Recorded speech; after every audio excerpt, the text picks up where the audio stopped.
اعوذ باللہ من الشیطان الرجیم بسم اللہ الرحمن الرحیم۔ السلام علیکم ناظرین، آج کی ویڈیو میں ہم غزوہ احد کا مکمل واقعہ بیان کریں گے۔ جنگ احد 17 شوال 3 ہجری 23 مارچ 625 عیسوی میں مسلمانوں اور مشرکین مکہ کے درمیان احد کے پہاڑ کے دامن میں ہوئی۔ مشرکین کے لشکر کی قیادت ابو سفیان کے پاس تھی اور اس نے 3000 سے زائد افراد کے ساتھ مسلمانوں پر حملے کی ٹھانی تھی، جس کی باقاعدہ تیاری کی گئی تھی۔ مسلمانوں کی قیادت خود حضور صلی اللہ علیہ وسلم نے کی۔ اس جنگ کے نتیجے کو کسی کی فتح یا شکست نہیں کہا جا سکتا، کیونکہ دونوں طرف شدید نقصان ہوا اور کبھی مسلمان غالب آئے اور کبھی مشرکین، لیکن آخر میں مشرکین کا لشکر لڑائی ترک کر کے مکہ واپس چلا گیا۔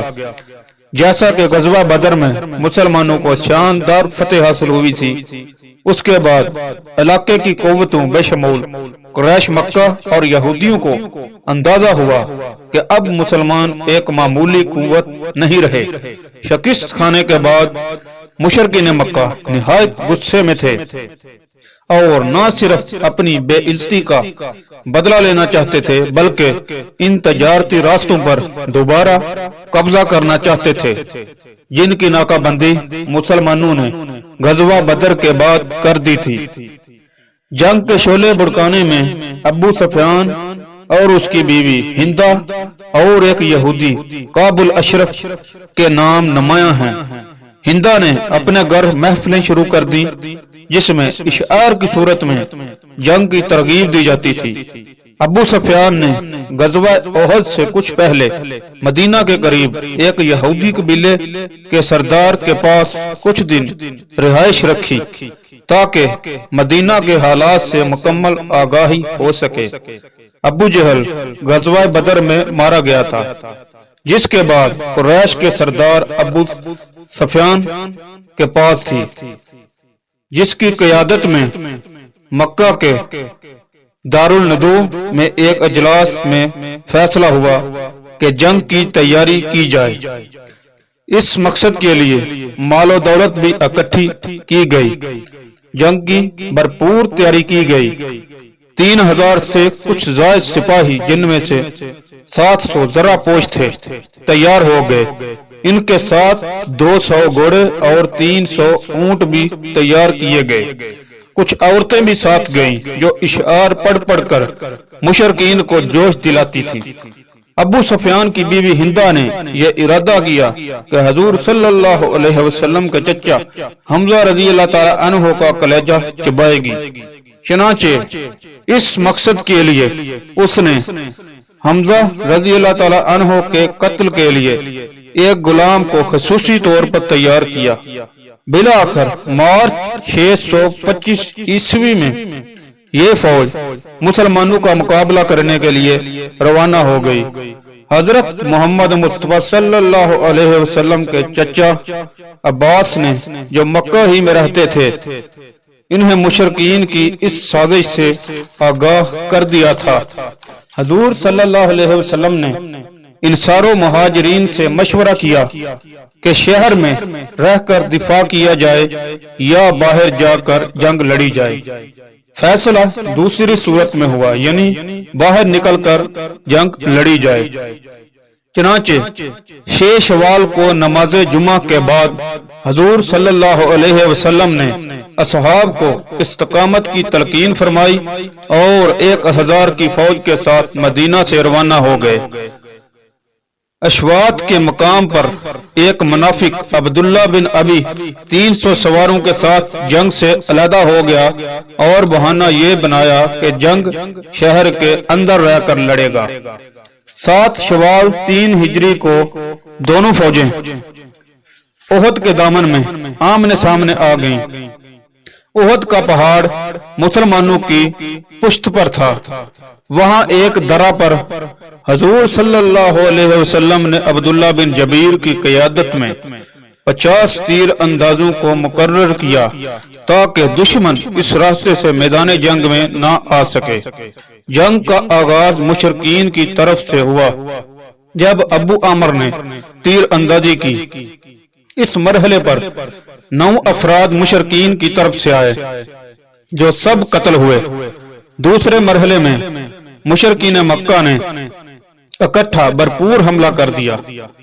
اس دوران ان کی کچھ عورتیں ان کو اشعار سے اشتعال دلا رہی تھیں تاکہ وہ غزوہ بدر کی عبرتناک شکست کا داغ دھو سکیں۔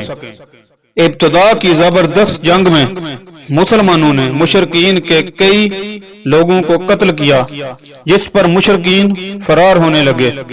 مسلمان یہ سمجھے کہ وہ یہ جنگ جیت گئے ہیں، چنانچہ درہ عینین پر تعینات اصحاب نے حضور صلی اللہ علیہ وسلم کی یہ ہدایت فراموش کر دی کہ درہ کسی قیمت پر نہیں چھوڑنا، اور درہ چھوڑ کر وہ میدان میں مال غنیمت اکٹھا کرنے لگے۔ صرف 10 افراد درہ پر رہ گئے۔ خالد بن ولید رضی اللہ تعالیٰ عنہ جو اس وقت مسلمان نہیں ہوئے تھے نے موقع غنیمت جانتے ہوئے کوہ احد کا چکر لگا کر درہ پر قبضہ کر لیا اور مسلمانوں پر یکدم پیچھے سے وار کر دیا۔ اسی اثناء میں یہ افواہ گرم ہوئی کہ حضرت محمد صلی اللہ علیہ وسلم شہید کر دیے گئے ہیں۔ یہ سن کر اصحاب نے ہمت ہار دی اور راہ فرار اختیار کی۔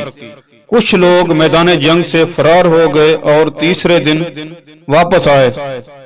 کچھ ارد گرد کی پہاڑیوں پر چڑھ گئے اور افسوس کیا کہ وہ عبداللہ بن ابی کے ساتھ کیوں نہ چلے گئے۔ کچھ لوگوں نے یہ سوچا کہ حضور صلی اللہ علیہ وسلم کے بعد زندگی کسی کام کی نہیں۔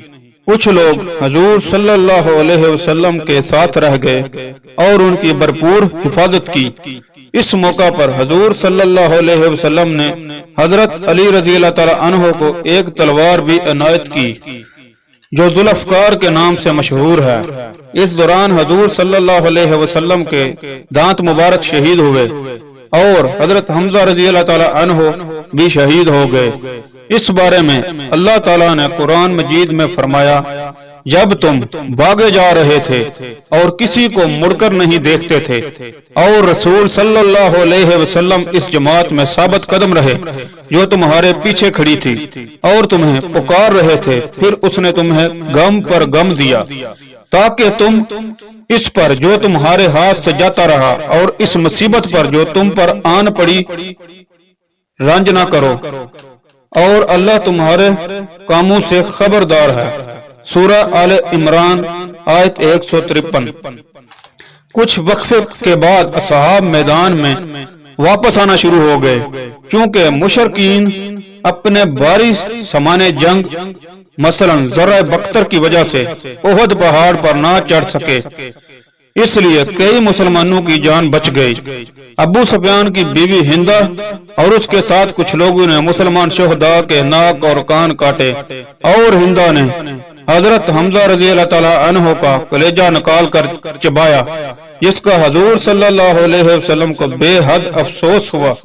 کچھ مسلمانوں کے واپس آنے اور یہ معلوم ہونے کے بعد کہ حضور صلی اللہ علیہ وسلم شہید نہیں ہوئے، مشرکین نے جنگ سے مکہ کی طرف واپسی اختیار کی۔